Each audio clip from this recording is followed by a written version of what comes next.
So nice to see you too. Thank you for having me here. Honestly, it's really, really special. And you know, the pressures that we all face are different. Reprioritizing family life, home life. You know, unlike what you see in the movies, there's no class on how to speak, how to cross your legs, how to be royal. There's none of that training. That might exist for other members. What does Catherine and Meghan's way of communicating tell us about their personalities? How do the differences in communication styles affect how people perceive them? These are the questions this video will give qualified answers to. Aside from listing differences between Catherine and Meghan, this video contains general points that are useful to keep in mind in daily conversations as well. First, I'll have a look at 2 interviews.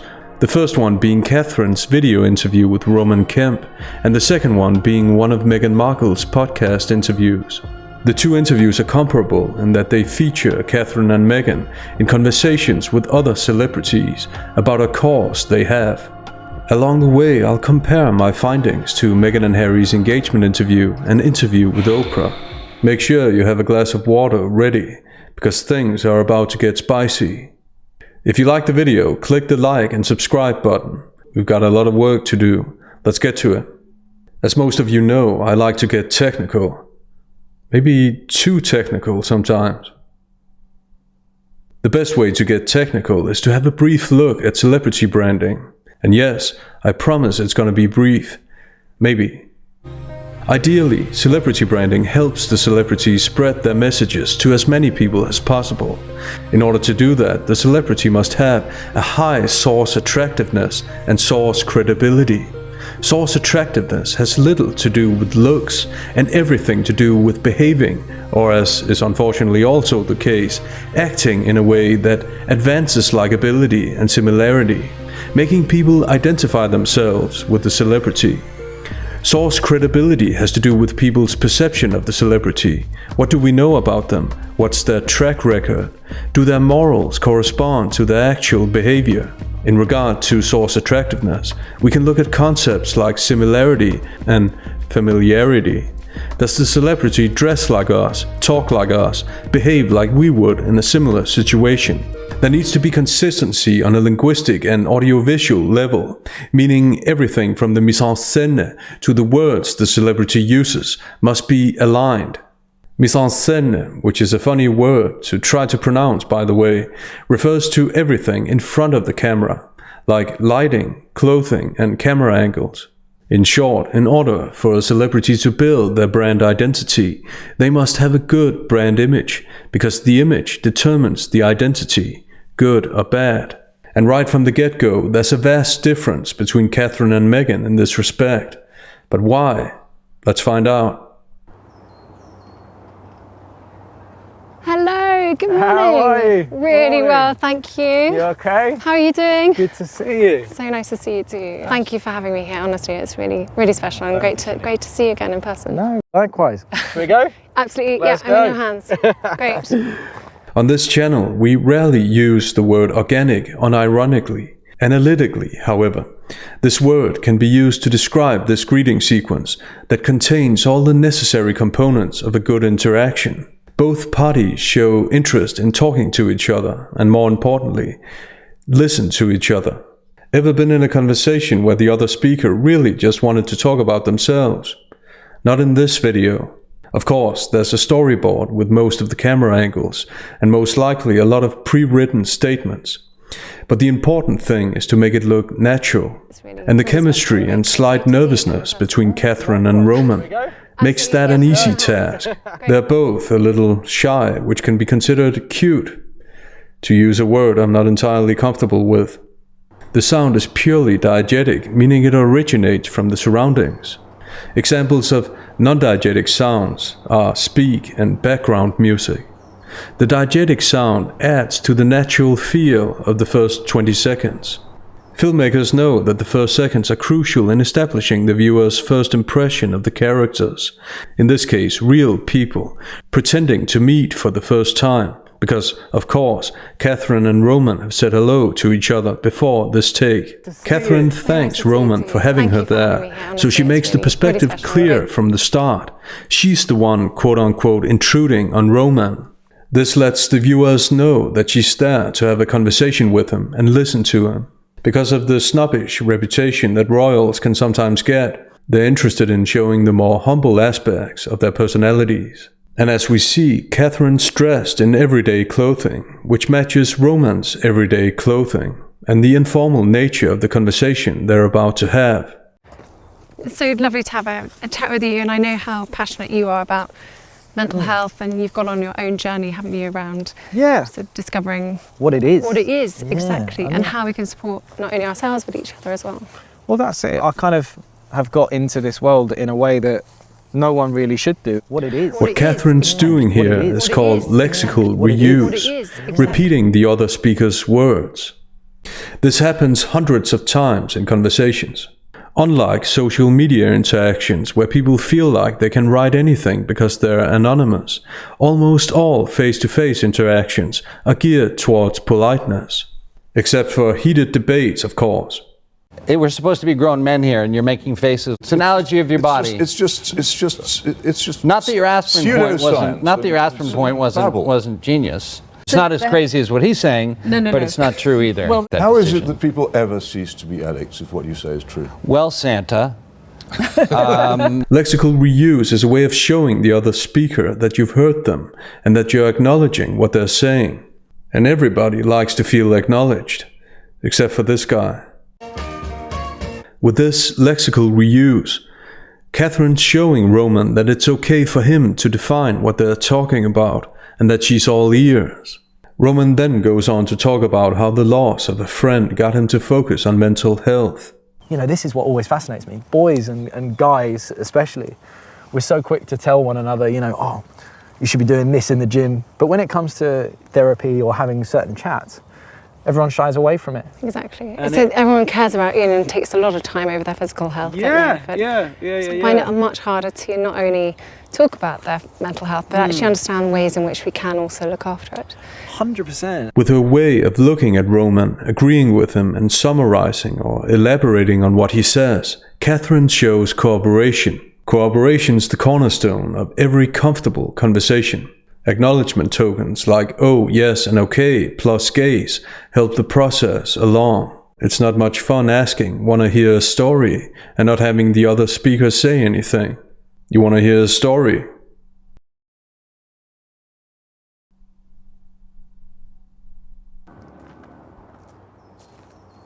So, obviously, you know... This is called alignment. It's a stylistic device filmmakers use to bring us close to the characters in a movie, documentary, or an interview like this one. We're aligned with the character, either walking right behind them or sitting next to them. We see what they see. Here, the camera is shaky, mimicking Catherine's movements, left leg, right leg. In movies, we're way more often aligned with the protagonist than the antagonist. The antagonist might be filmed from below a lot to make them seem distant, even frightening. Research continues to show that viewers feel psychologically closer to the characters that they're literally closer to in terms of close-ups and set alignment. It doesn't work in all cases though. You would just see it play out. Like a story about someone in the family would pop up for a minute and they go, I gotta make that go away. Next, the roles are reversed. Roman's the one asking questions, and Catherine's the one answering. Of course, this is planned. However, the important thing is that the two of them engage in an equal conversation, and do so without one of them overshadowing the other. You're working a lot around early childhood. What exactly does that mean? The general themes that the two of them are going to be discussing are pre-written. However, Roman's self-repairs indicate that they aren't reading from a script. This adds to the organic feel. I humbly apologize for this word. Catherine also makes self-repairs and micropauses, underlining the casual nature of the conversation. If they had been reading from a script, we would have been able to detect it, and probably not like the conversation at all. That's why the dialogues in pointless shows like Real Housewives of whatever place many times feel unreal, because the actors, authentic people, speak too perfectly. Early childhood, and there's lots of different ways to talk about it, but for us really it's from pregnancy to the age of 5, because it's when our brain's growing the fastest, it's at its most malleable, so it's really such a critical time. to lay the foundations for our future adult selves, really. It's a bit like building a house. And without strong foundations, without this sort of solid start in life, then those building blocks are much harder to build later on in life. Catherine has an empathic way of explaining. In a conversation, there's nothing worse than if you feel like the other speaker's lecturing you. Lectures can be great. I get paid to say that. But not in everyday interactions. I mean, if someone compliments my absolutely spectacular béarnaise sauce, I don't start explaining the history behind béarnaise sauce. I mean, I could, because I'm quite knowledgeable and authentic and an overall great person. But very few people would be interested. However, let me make an exception. Okay, so the history of béarnaise sauce. Let me see. What? No time. No, that doesn't offend me. I'm not offended at all.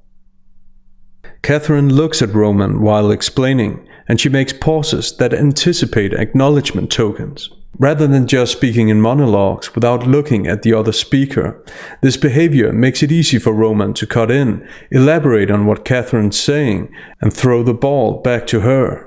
This is the kind of back and forth that makes conversations comfortable, whereas long-winded monologues are uncomfortable and annoying. I suppose for kids that haven't had that chance and that opportunity to have a great childhood, it must be even more important, right? Yeah, absolutely. And for contrast, let's compare this interview to one of Meghan's interviews. When you're being pulled in so many different directions and things at the onset sound like such a great idea, but when you really listen to your internal compass, it's very easy for you, if you're listening to it, to say, that's just not right. And you do that gut check. And this was exactly what happened to me with that experience, because a company had approached me and they basically just wanted to do MeghanMarkle.com and put up lots of cute outfits and profit off of all of them, all of which is fine, by the way, if that's what you're into.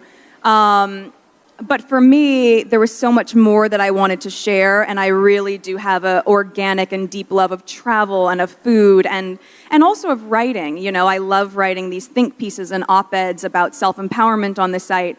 He had seen sort of the way that this company was putting my site together. He's like, I beg you, please do not go down this path. He's like, use our graphic designer from Couverture, let them do the design aesthetic of the TIG, which we worked on painstakingly, and really putting my own personal thumbprint on it. It's my handwriting on the site. I mean, the logo is designed like a wine glass with the drop of the wine is the eye on the... Oh, yeah. She gave me some advice a couple years ago, and she will say it often.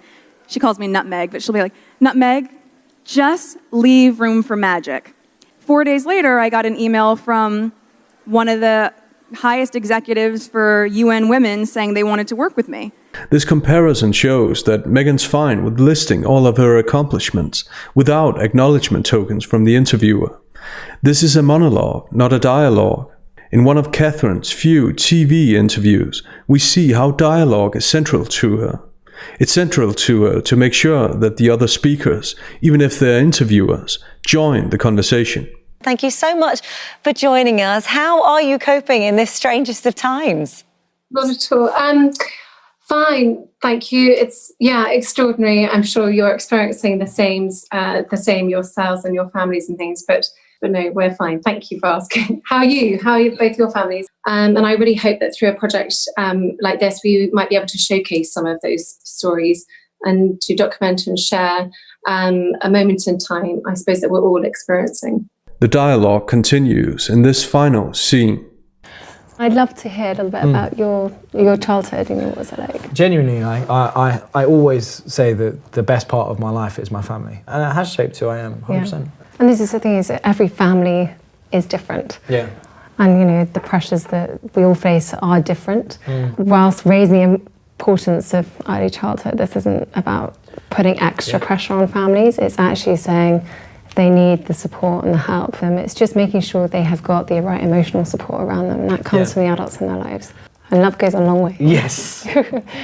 In conclusion, watching this video, Catherine Saw's attractiveness can be said to be high. From clothing to physical and linguistic behavior, she exudes familiar and thus likable traits. She's humble yet assertive, able to laugh but also able to be serious, able to lead the conversation but also able to listen. Her source credibility can also be said to be high because her behavior is consistent, from the engagement interview to this conversation. This makes her image consistent.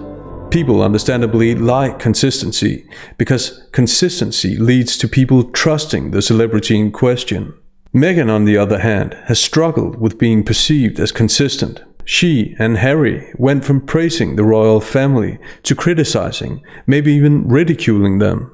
Yes, the family has been great, helping me feel a part of not just the institution, but also part of the family, which has been really, really special. And then William was longing to meet her, and so was Catherine. So, you know, they're being our neighbours. We managed to get that in quite a few times now. And Catherine's been absolutely She's been wonderful, amazing, as is William as well. Fantastic support.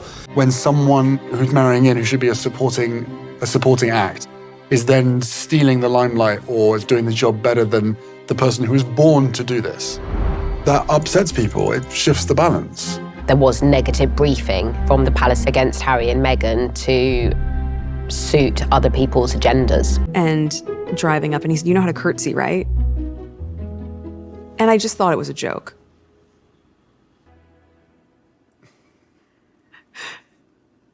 Pleasure to meet you, Your Majesty. They're also complaining about the past, while making millions of dollars off of it. This can come across as hypocrisy. Inconsistency and possible hypocrisy aren't very good metrics in celebrity branding, to say the least. You don't have to be perfect. In fact, it's positive to show one's imperfections, because the viewers and readers will recognize these imperfections. But you have to show good intent and honesty. That's the sticking point. Otherwise, people will have a hard time believing what you say, and this makes identification impossible.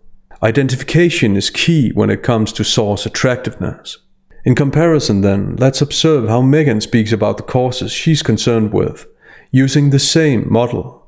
Let's start with her interview with Serena Williams, using transcripts from the podcast.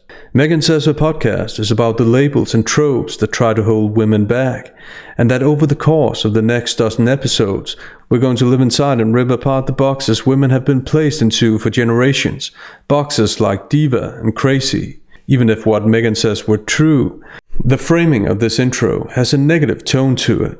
And Meghan presupposes a lot in these statements. She presupposes that this has been the case for generations, that it's the case now, and that she's the one who's finally going to end it. Deliberately disregarding the enormous push for empowerment in advertising, movies, education, and also disregarding that the word crazy is universal. Many men get called crazy too. Not that two wrongs make a right, but Meghan's narrative should be adjusted a little. And she probably knows it. Also, what if someone is actually crazy? Is the label always unfair? Meghan should be allowed to say what she wants, obviously. The way she says it, though, calls for disagreement, calls for debate. These are the words of a much more combative personality type. I think many people are able to appreciate such personalities, but only if they can relate to what they're saying. And that seems to be the issue here. Because as the interview goes on, it becomes clear that Meghan's out to defend her own less than great image, rather than this general, vague and very difficult to prove cause she mentions here. The intro ends up sounding like the beginning to what this interview is, one big victim narrative, one that Harry should receive praise for excelling in as well. The victim narrative's highlighted by a passive voice construction like, boxes women have been placed into, as if they have no hand or choice in the matter. Blaming other people sounds like an easy way to evade responsibility for one's own actions and behavior, especially today with more than equal opportunities. Meghan goes on to say that she'll be talking to household names, but quickly starts talking about her own situation, how she knows a thing or two about those labels. She says she hopes her own lived experience will help other women. However, is this really Meghan's own lived experience? No matter what, Meghan generalizes her alleged struggles and feelings to all women, which is projection, and her repetition of the cliché, the future is something we get to ride together, fits the category, grandiose language, making something sound greater than it is, like political speeches that are designed to sound good but are essentially empty. This is the point in the interview where we see that she is the focus, not the generic, vague cause she says she wants to advocate for. Here she goes on to claim that she's never personally felt the negative connotation behind the word ambitious until she started dating her now husband.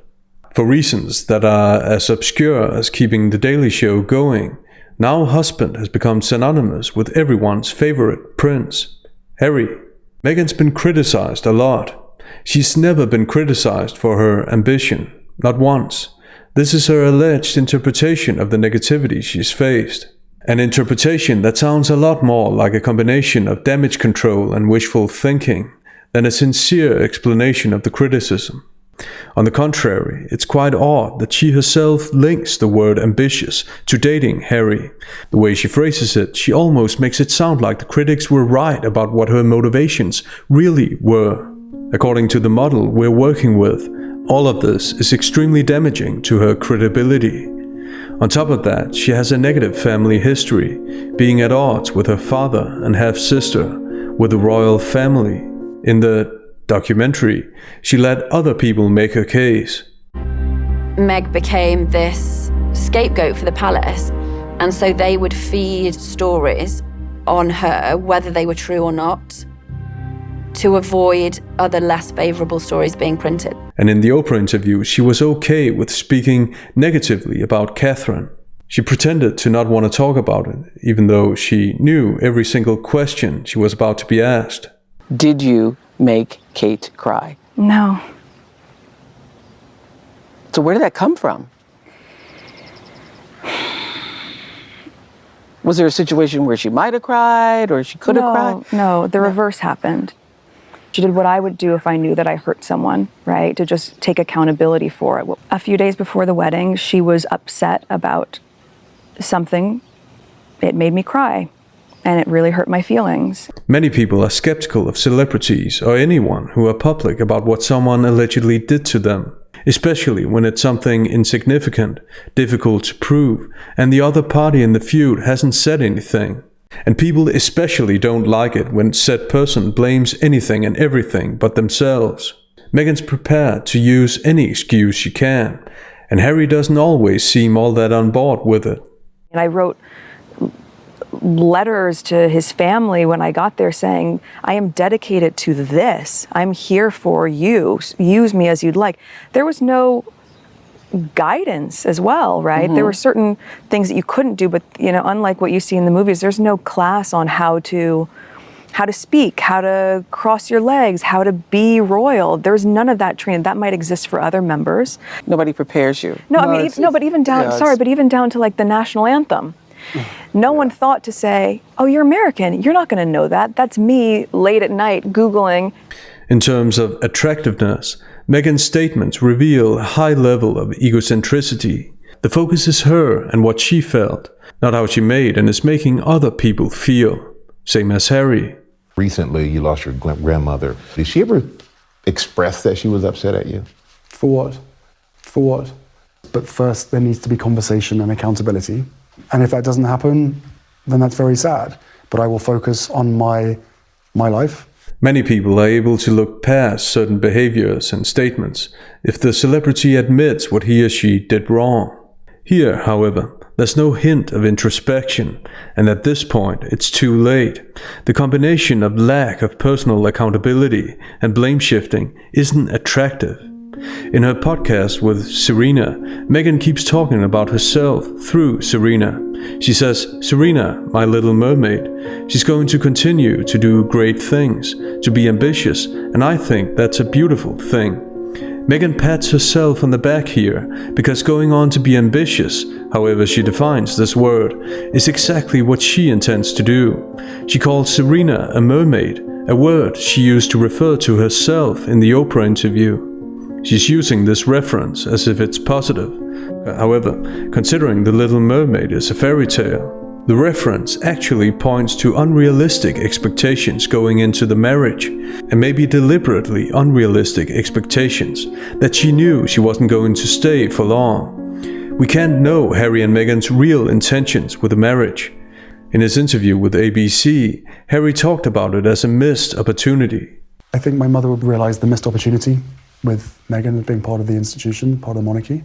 A missed opportunity doesn't sound very romantic. It sounds more like an agenda. However, we can't know for sure. Speaking of definitions, many people have an intuitive reaction to statements that sound forced and disingenuous. Unfortunately, circumstances can force us to disregard our first impressions. If we go back to the engagement interview, Meghan gave an unreliable account for her dating criteria. I didn't know much about him, and so the only thing that I had asked her when she said she wanted to set us up was, I had one question. I said, well, is he nice? Because if he wasn't kind, it didn't seem like it would make sense, and so... Even if this was the only thing she said to her friend, which is more than doubtful, the word nice in this context doesn't have positive connotations. I speak for most men when I say the last thing you want to be called by someone you're dating is a nice guy, because it often implies that you're unexciting, but most likely financially stable. In professional contexts, however, it's a positive predicate when you've helped someone with something. The point is, Meghan's claim comes across as insincere. And why be insincere about an insignificant thing like this? Also, there were many moments that indicated that Harry and Meghan weren't as relaxed and easygoing as they wanted to portray themselves. This is Harry trying to explain how they met. Yes, we first met, we were introduced actually by a mutual friend who we should protect her privacy and not reveal too much of that. And this is Harry trying to talk about how relaxing the privacy was, which is ironic considering that Meghan doesn't exactly provide a relaxed atmosphere for Harry to talk about it. But no, it's for us. It's an opportunity to really get to know each other without other people, looking or trying to take photos on their phones and all that kind of stuff. With that. That comes with the job, comes with the role, but where possible. Yeah. And we were able to really get to know each other that way, but also then to go and have friends over for dinner or to go to his family for tea or trying to take photos on their phones and all that kind of stuff. With that comes with the job. There's a vast difference between how Meghan wants to be perceived and how she is perceived. The many inconsistencies prevent her from having the same likability as Catherine. Likability being an important factor in attractiveness. Harry and Meghan don't seem to know and/or care, even when they're using newspapers and tabloids to convince people how popular they once were. The very same newspapers and tabloids they make money on antagonizing today. When someone who's marrying in, who should be a supporting act, is then stealing the limelight or is doing the job better than the person who was born to do this, that upsets people. It shifts the balance. The person Meghan's speaking with, Serena, has a rather inconsistent brand as well. Some highlights from Serena's career.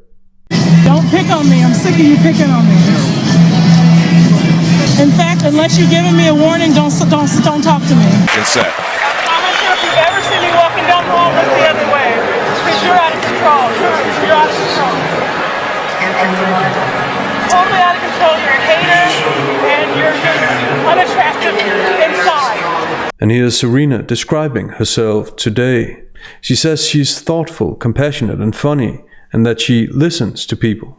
Technically, it's possible for people to become an entirely different person, but in terms of branding, you don't get so many chances. Meghan doesn't miss the opportunity to cut in and randomly share how weird and hence strangely relatable the two of them are. I think you're funny, and I love that you're someone who always laughs at my jokes. Either we're the only two people in the world who find each other funny, or we're genuinely funny. In fact, Meghan and Serena can't stop with the authentic compliments. Here's another heartwarming exchange.